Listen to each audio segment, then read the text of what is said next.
So, when I first started working in this space, what I did was I created something called a culture audit, right? Again, you need to understand what's going on. You need to kind of get to a state of the union.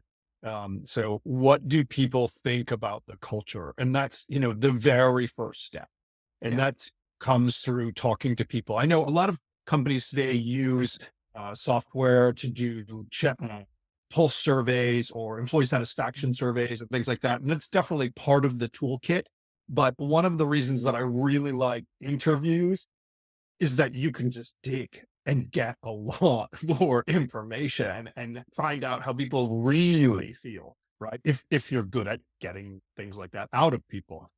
And so, I so mean, you, because you're right, because you talk about you've got the what there, haven't you? But you haven't got the why. And the interviews allow you to get to the why, and no software can help you get to the why as quickly as a human talking to another human to interrogate I them. don't think so. That- I don't yeah. think so. It's always about It's amazing. It's amazing. You find out things really quickly. People open up, right? They like to talk about this stuff. yeah, Why did you join the company? What attracted you to the yeah, company in the first place, right?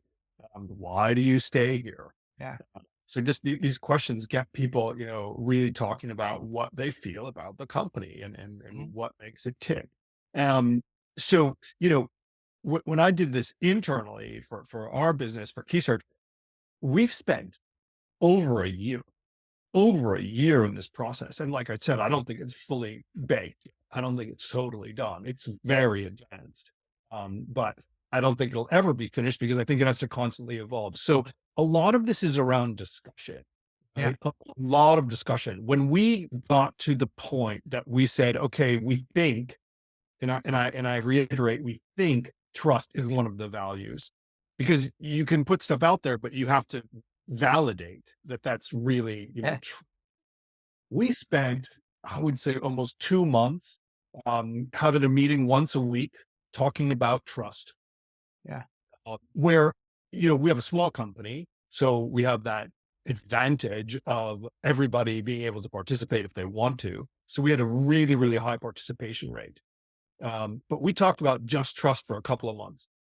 And you could see how people started to act differently because of these conversations Yeah. and how people not necessarily spoke differently, but communicated differently via Slack messages or email. That's That became something that people were really tied into. yeah, Uh, and it's through that discussion and getting people to come to the conclusion that, yeah, this is what we mean. It's not just throwing a word out there, putting on a piece of paper or coffee mug, whatever. It's like, no, no, no, no. We're talking about specific behavior that people are going to embody. And therefore, people are going to be much more likely to have this high level of trust.